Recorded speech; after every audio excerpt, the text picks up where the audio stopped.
স্বামী স্ত্রীকে বলল, এই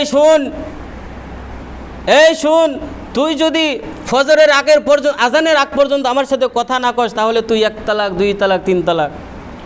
আর স্ত্রী এরকম ছিল, টাটকা, মানে দিল পাথরালা, ফজরের আগ পর্যন্ত কোনো কথা বলবে না, মানে নিয়ত বেঁধে বয়ে রইল, আমি আজকে কথা বলবো না। স্বামী তো বললো যে ফজরের আজানের আগ পর্যন্ত তুই যদি কথা না বলস, তালাক 3 তালাক। এর বয়ে দুইজনে 2 জায়গায় বসে রইল।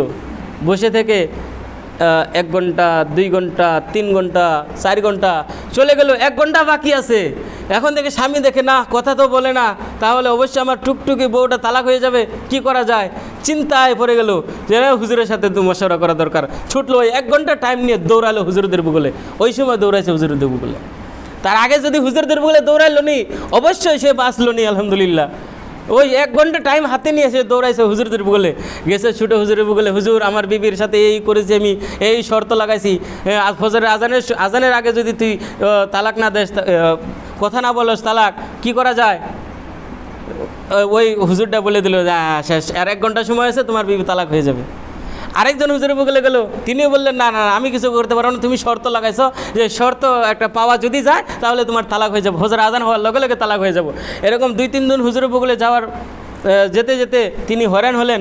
আরেকজন হুজুরের বগলে যে সময় গেছে, উনি দেখাই দিয়েছেন যে হযরত আবু হানিফা রাহমাতুল্লাহ আলাইহি ওনার নিকটে যাও।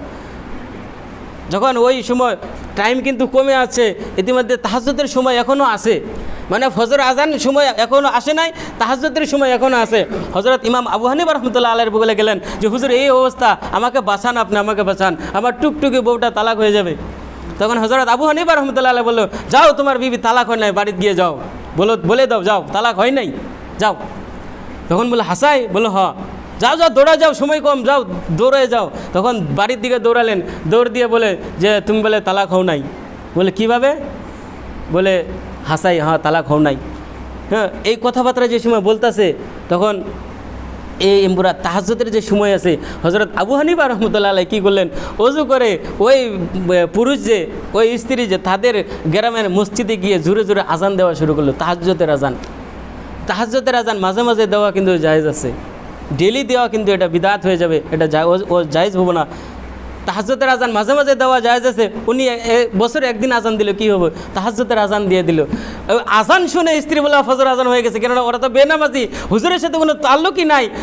আজান হয়ে গেছে, তুমি তালাক, আমি তালাক, আমাকে ছেড়ে দাও, আমার টয় টুপলা বেঁধে দাও। তখন উনি আবার চিন্তা বলে গেলেন, হাসাই তো তালাক হলো, হুজুরও বললো যে তালাক হবে না, আমি বাড়িতে আসলাম, এখন কি করা যায়? আবার দৌড়ে আসলো, গলার আওয়াজ চিনে যে মসজিদে তো উনি আজান দিয়েছেন, বলে হুজুর আমার বিবি তো তালাক হয়ে গেল, এখন কি করা যায়? তোমার বিবি কি? তখন হযরত আবু হানিফা বললেন, তোমার বিবি কি কথা বলেছে? বলে হ্যাঁ, গিয়ে বলো তালাক হয় নাই। কীভাবে? বললো যে এটা এখনও ফজরের আজান হয় না, এটা তাহাজ্জুদের আজান হয়েছে। সম্মানিত উপস্থিতি, এরকম যদি আপনি হুজুরের সাথে সম্পর্ক রাখেন, এই বিষয়ে হুজুরের মাশওয়ারায় যদি কোনো কিছু করেন, তাহলে অবশ্যই আপনি বাঁচতে পারবেন, অবশ্যই আপনার ধাপে ধাপে যেতে পারবেন। আপনার যদি দিমাগে 1 মাস 2 মাস পরে ঘুরে যায়, আপনার 1 মাস 2 মাস পরে যদি আবার আপনার বিবি মিলে যায়, তাহলে অবশ্যই আপনার টুকটুকি বউটা ফেরত পেতে পারেন। শর্ত হলো মুফতি সাহেবদের সাথে মিলতে হবে, হুজুরদের সাথে মিলে মিলে এইগুলো ফয়সালা করতে হবে।